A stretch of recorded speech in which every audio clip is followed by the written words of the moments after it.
Scandal is the theme of the Nobel Prizes for Literature between 2010 and 2016. There was a scandal about the committee's choice of an American singer-songwriter. There was a scandal about a Belarusian journalist, a right-wing maverick Latin American politician. There was a sex scandal brewing inside the committee, and there was the hidden abuse scandal of a much-loved short story writer. I'm Jeff Rich. This is the Burning Archive.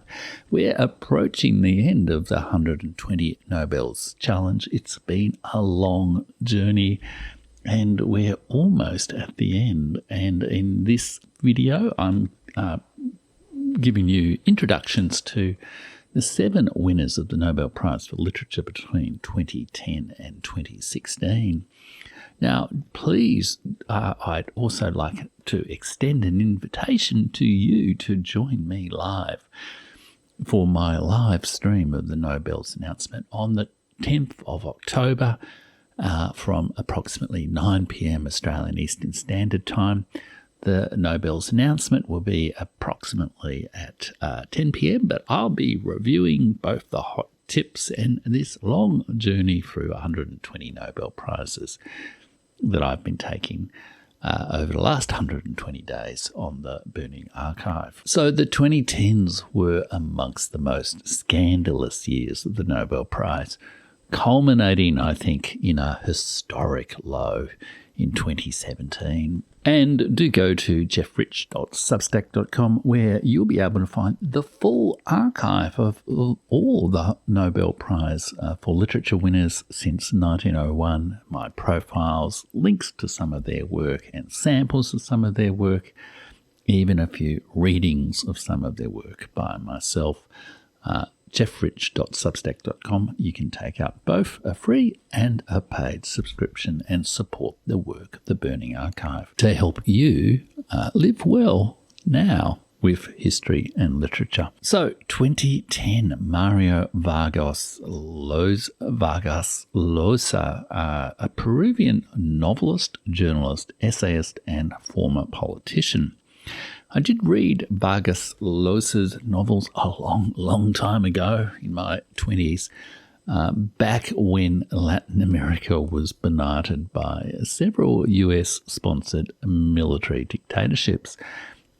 His novels began in the 60s and 70s and included The Time of the Hero, which is an odd translation of a book which in Spanish literally meant The City and the Dogs, The Greenhouse, Conversation in the Cathedral, the well-known, perhaps, Aunt Julia and the Scriptwriter, which was later made into a film and is just a great title, The War of the End of the World from 1981, The Real Life of Alejandro Maita, and then there's a big gap to The Feast of the Goat in the year 2000, which looked at the effects, that last novel, at the effects of authoritarianism, violence and the abuse of power on the individual, modelled on the leader of the real leader of the Dominican Republic from 1930 to 1960. I don't have many memories of Vargas Llosa's fiction, but I do recall some satire about the machismo of Latin American political military culture. But he did write comedies, murder mysteries, historical novels, and political thrillers. And in the commendation from the Nobel Committee, there's a little bit of an ideological tone, which points to, I guess, Vargas Llosa's other life as a very political figure. He wrote, they said, he was awarded the prize, they said, for his cartography of structures of power and his trenchant images of the individual's resistance, revolt, and defeat. He was long politically active. He expressed sentimental support for the Cuban Revolution. What else would a Latin American do in the era of decolonization? But like many, like American neoconservatives, he migrated from a soft left position to a very hard liberal neoconservative, you might say, position in later years. He was an ardent critic of nationalism and a strong supporter of American free market policies.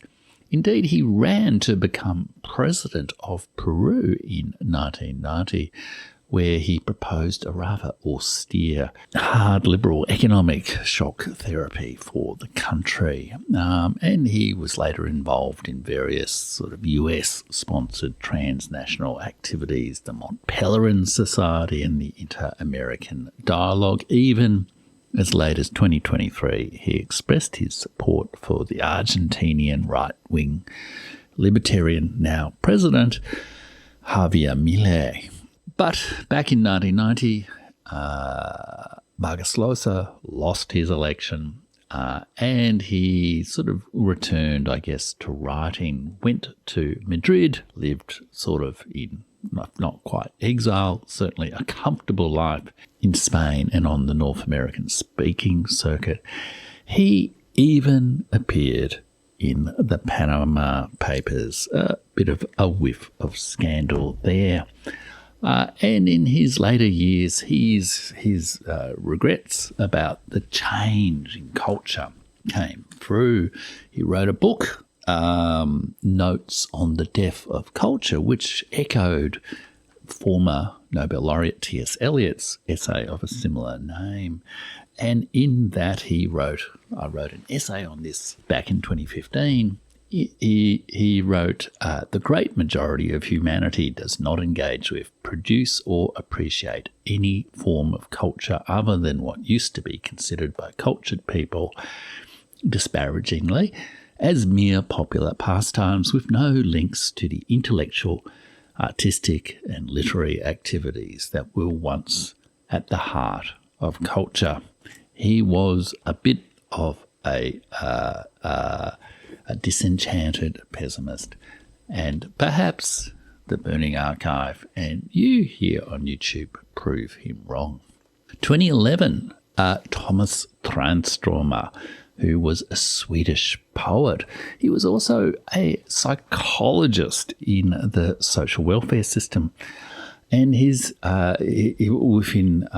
within Sweden, which gave a kind of a grounded reality to both his experience and his poetry. His poetry is very much rooted in Sweden's sort of winters, long winters, and its natural environment, and seeks to find wonder in everyday life. He is considered one of the major Swedish poets of the 21st, 20th centuries. But there was a scandal here to some degree, I guess. Not a huge scandal.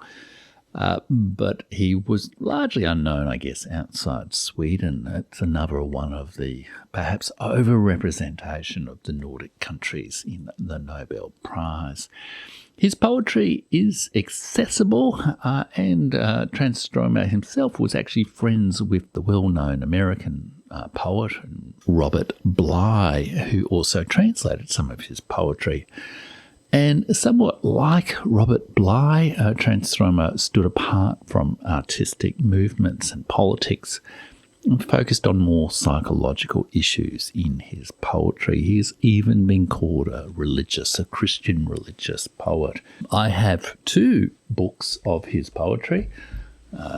One small little volume here, For the Living and the Dead, and his new collected poems as well. Let me just give you a sample of the relatively beautiful writing that he does do with, appropriately for Sweden's environment, a poem called Six Winters, which is kind of almost like, I don't know if they're formally haiku, but they're very brief poems. 6 brief poems providing images of winter. In the dark hotel, a child is sleeping. Outside, the winter night where the great-eyed dice are rolling. 2. An elite of the petrified dead in Katarina churchyard, where the wind shivers in its armour from Svalbard. A winter of war where I lay ill, grew an immense icicle outside the window. Neighbour N. harpoon, memory without explanation. Ice hangs down from the edge of the roof. Icicles, the Gothic, turned upside down.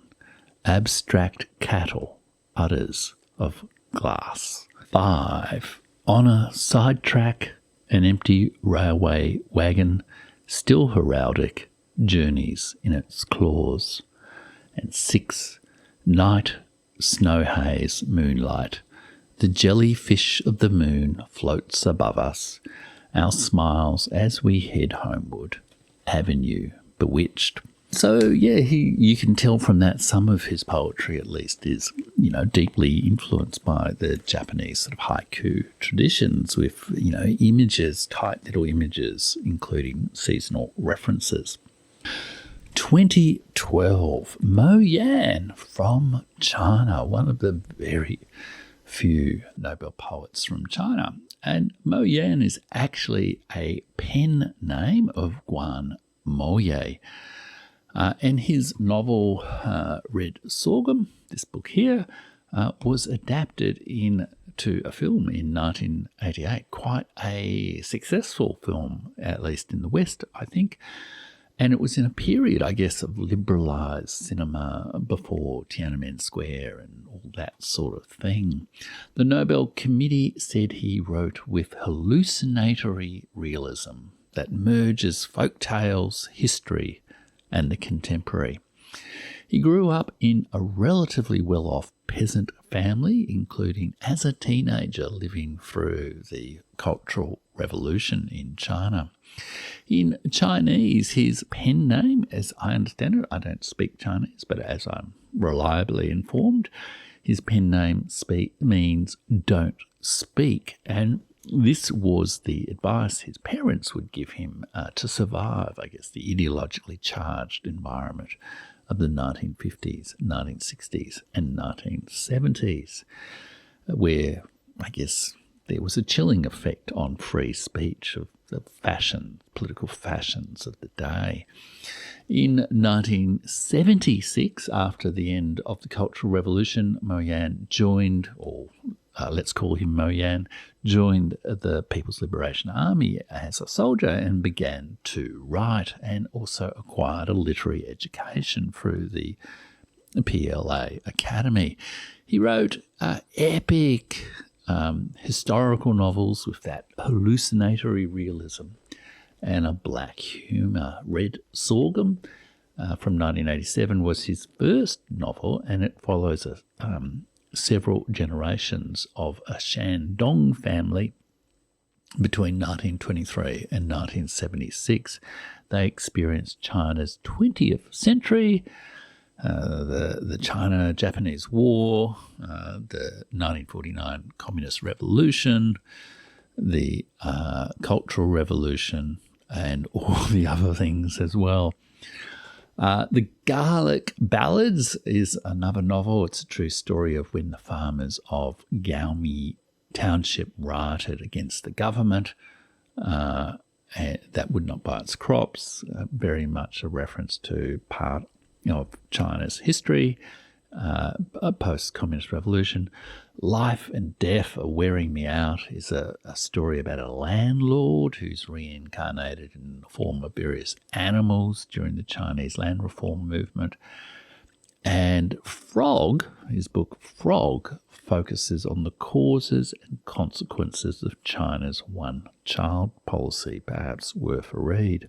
He kind of responded to the limits of socialist realism that he grew up with and incorporated traditions from Chinese literature, including the folklore-based classical epic novel Water Margin, Journey to the West and Dream of the Red Chamber, as well as later classics and folk oral literature.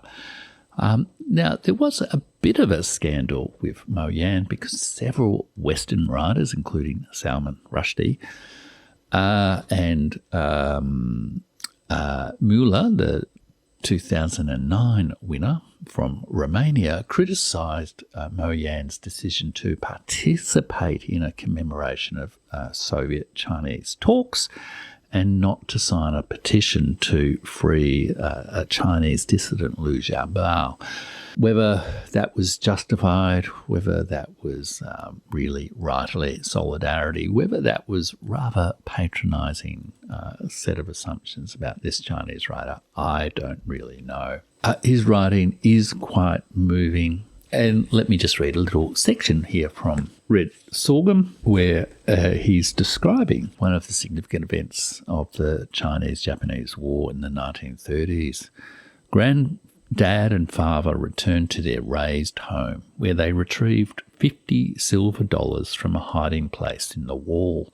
Then, dressed as beggars, they went to a small shop in town near the railway station where a red lantern hung.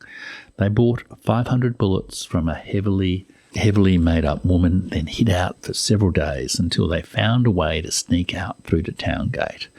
They planned to settle accounts with Pocky Ling. On the afternoon of the 6th day following the ambush and the battle at the Blackwater River Bridge, the 15th day of the 8th lunar month in the year 1939, Grandad and father drove a billy goat nearly dead from the dung building up inside it to the sorghum field at the western edge of the village. More than 400 Japs and 600 of their puppet soldiers had encircled our village like a steel hoop on a barrel. Grandad and father hurriedly cut open the billy goat's stitched shut rectum, and after relieving itself of pounds of dung, it dumped several hundred cartridges onto the ground. They quickly scooped them up, ignoring the stinking filth, and engaged the invaders in a solemn and stirring battle in the sorghum field. Red Sorghum, where a lot of blood was spilled. Definitely a writer worth exploring. I found it actually quite hard to find any of his books apart from Red Sorghum in the local public libraries. I'm going to skip 2013 until a little bit later because events in 2024 have made people reflect anew on the 2013 winner, Alice Munro. In 2014, the winner was Patrick Modiano from France. He was a French novelist born in 1945 at the end of the war. He wrote what's sometimes called auto-fiction that blended historical novels with autobiography. And he is especially interested in the experience of World War II in France, as you can see here.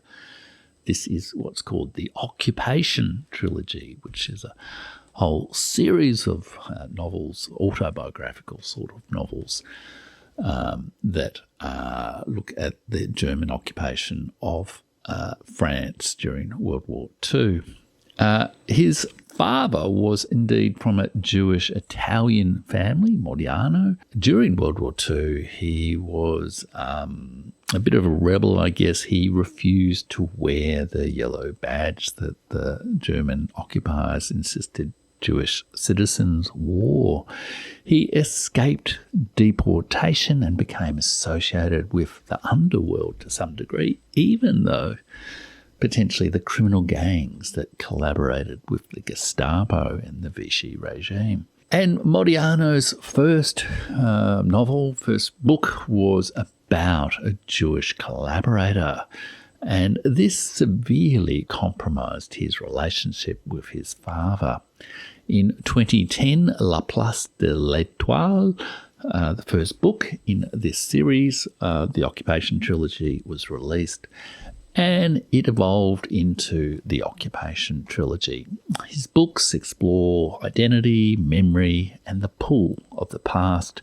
They fuse genres, biography, historical fiction, autobiography, and detective novels. And let me just read quickly from a part of this book from La Place de l'Étoile. This is really from towards the end. the blue walls of the room and the window, but by my bed sits Sigmund Freud. To make sure I'm not dreaming, I reach out my right hand and stroke his bald pate. My nurses picked you up on the Franz Josef Sky tonight and brought you to my clinic here in Porz-Leinsdorf. A course of psychoanalysis will clarify things in my mind. You'll soon be a healthy, optimistic, sporty young man, I promise.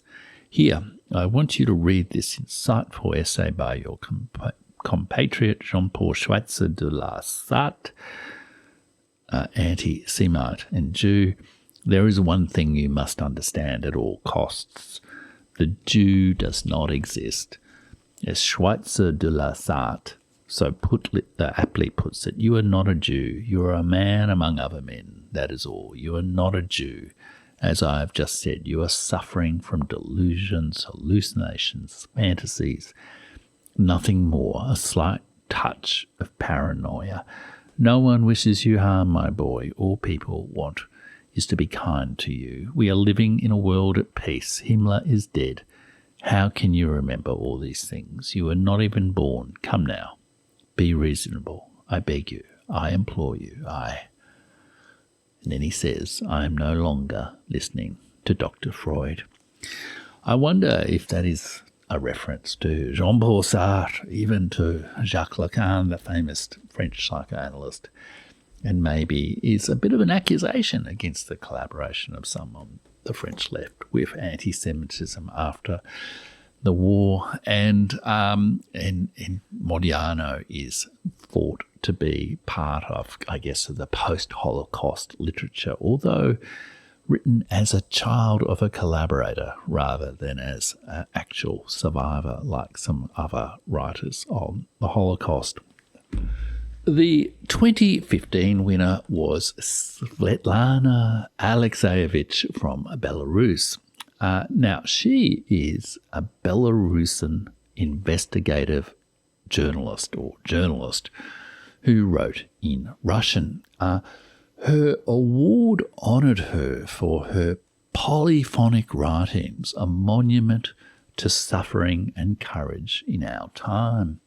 Here you can see one of her books, Second-Hand Time, The Last of the Soviets. She is a writer, perhaps acknowledged partly by the Nobel Committee, more for her cause and those she wrote about than for her own writing. And that was part of the controversy or the scandal with this prize. Why is a journalist winning the Nobel Prize for literature is journalism, really, or even oral history, really literature. Alexievich became a journalist in the early 1970s and specialised in crafting narratives based on witness testimonies. They were oral histories of a kind, and in the 1970s and 1980s there were a number of memorable such oral histories. I even remember doing an oral history workshop when I was doing my history degree. People like Studs Terkel, or in relationship to the Holocaust, the great film by Claude Lanzmann, I think it was, Shoah, which is discussed in Inga Clendinen's book, Reading the Holocaust, which I discuss on my Substack at jeffrich.substack.com, so you might want to check that out. But there were also Belarusian models of this kind of documentary fiction. Alice Adamovich and others wrote a range of documentary fiction, including the novel I'm from Fire Village, which is about the villages burned by German troops during World War II or the Great Fatherland War, which is the subject of the harrowing film Come and See, one of probably some say the greatest war film ever made. Alexievich's topic, though, was not the Holocaust, it was Soviet history, the Second World War, the Afghan War, the dissolution of the Soviet Union, the Chernobyl disaster, the the demoralization, the great suffering of the people of the former Soviet states, particularly during the 1990s. She wrote documentary-style books that are sort of oral histories, I guess, of the Soviet and post-Soviet experience. But it was the scandal about whether she is really deserving of a literature prize if she is really just a journalist. However, Alexievich contests the description of herself as just a journalist. She describes her work as documentary literature. And she said or wrote, "I've been searching for a literary method that would allow the closest possible approximation to real life. Reality has always attracted me like a magnet. It tortured and hypnotized me. I wanted to capture it on paper, so I immediately appropriated this genre of actual human voices and confessions, witness evidences and documents. This is how I hear and see the world, as a chorus of individual voices and a collage of everyday details. This is how my eyes and ears function. In this way, all my mental and emotional potential is realized to the full. In this way, I can be simultaneously a writer, reporter, sociologist, psychologist, and preacher. Perhaps also political activist or dissident. In the early years after the dissolution of the Soviet Union, she was subject to some persecution by the newly liberated National Republic of Belarus, then and still ruled by Lukashenko. And her Nobel Prize came the year after the 2014 events in Ukraine, the coup, the Revolution of Dignity, the Maidan massacre, depending upon your perspective. And after several Western attempts to remove Lukashenko and much frustration also about Lukashenko from Russia, Alexievich has been a reliable critic of Russia for the West. Indeed, her first public statement after receiving the Nobel Prize was to condemn Russia over Crimea and Ukraine. In 2020, she was actively involved in the opposition movement, and she's criticised Belarus and Russia as criminal for their involvement in the conflict in Ukraine. Is she a Nobel-worthy writer or a politically favoured feature journalist? Perhaps the committee should have awarded the prize to the real heroes who are her informants in her documentary literature. And let me just read an example of that. This is from Secondhand Time. It's the last little piece of the collage that she assembles. It's called Notes from an Every Woman. What's there to remember? I lived the same way as everyone else. Perestroika, Gorbachev. The postmistress opened the gate. Did you hear? The communists are out. What do you mean? They shut down the party. No shots fired, nothing. These days, they say, we used to have a mighty fortress, and then we lost it all. But what have I really lost? I've always lived in the same little house without any amenities, no running water, no plumbing, no gas, and I still do today. My whole life I've done honest work. I toiled and toiled, got used to backbreaking labour, and only ever earned kopecks. All I had to eat was macaroni and potatoes, and that's all I eat today. I'm still going around in my old Soviet fur, and you should see the snows out here.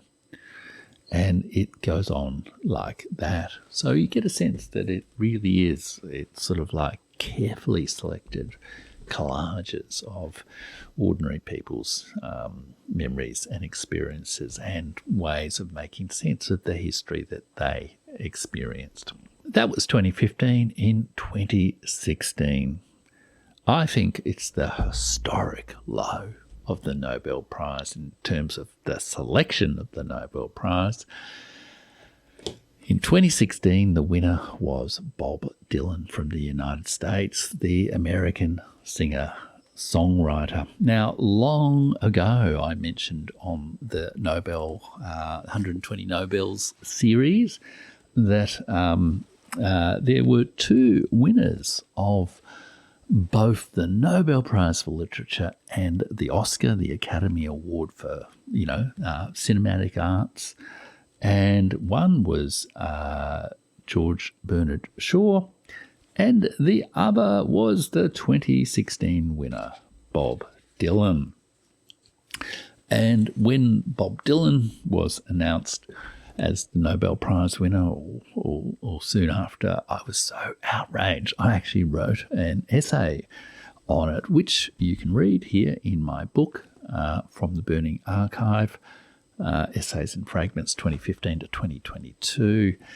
And let me just read from that. You can imagine my shock then, late last year, when the Nobel Committee declared the 2016 winner to be the over-celebrated bard of the 60s, Bob Dylan.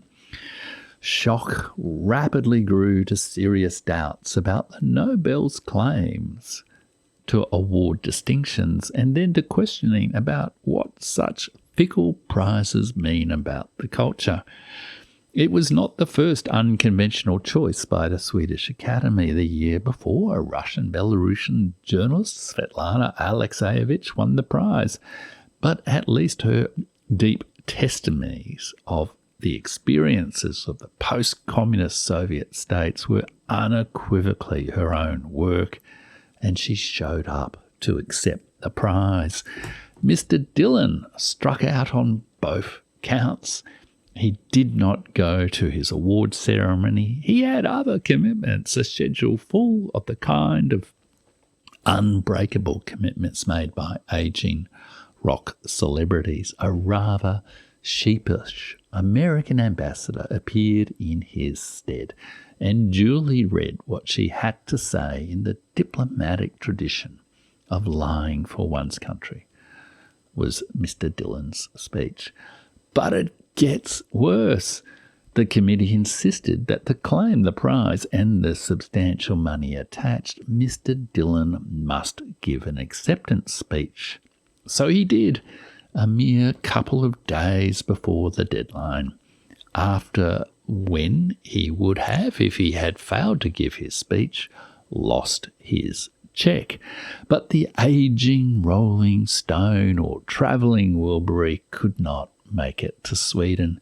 He posted his speech to YouTube, a 30-minute ramble about the great literary traditions from which he sprang, including Moby Dick. Perhaps this is innovation. Perhaps it is the undying rebellion of the 60s songster. Perhaps it is a sly parody of formality from which he chooses to stand apart. Or perhaps it is a lazy, arrogant, and incompetent contempt. You can read that whole article, Mr. Dylan's Bad Language, over in my book, From the Burning Archive, and I've got a link in the video description below.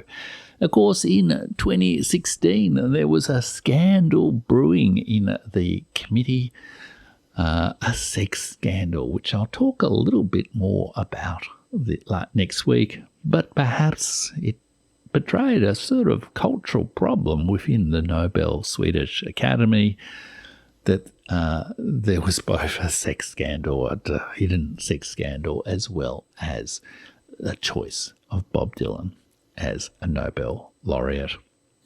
You might disagree. I won't go into Bob Dylan's actual works here, but that's how I feel about it. So I skipped 2013 because, as I mentioned, there is a new scandal, a new sexual abuse scandal that has affected the reputation of the 2013 winner, Alice Munro. Now, Alice Munro was a great Canadian short story writer, and her writing, expressed the experience of, rural Canada and educated middle-class women in the post-war North American societies. She was a brilliant and artistically innovative developer of the short story form. But in 2024, her reputation has been tarnished by allegations, presumably reliably stated, that her daughter was sexually abused by her stepfather, Alice Munro's partner, and Alice Munro did nothing about it and hushed it up. And I write more extensively about this story at my Substack at jeffrich.substack.com. Why don't you go over there, sign up to subscription, even take out a paid subscription. It's only about $8 US a month. It would really support my work. It's the best way to support my work. I'd love you to do that if you could. And you'll also find there my complete, after the Nobel Prize is announced, you'll find my complete archive of all the stories of 121 Nobels after the 10th of October announcement. Don't forget to join me for the live stream. And I'll see you next week for the last of this series of 120 Nobels. Thanks for watching.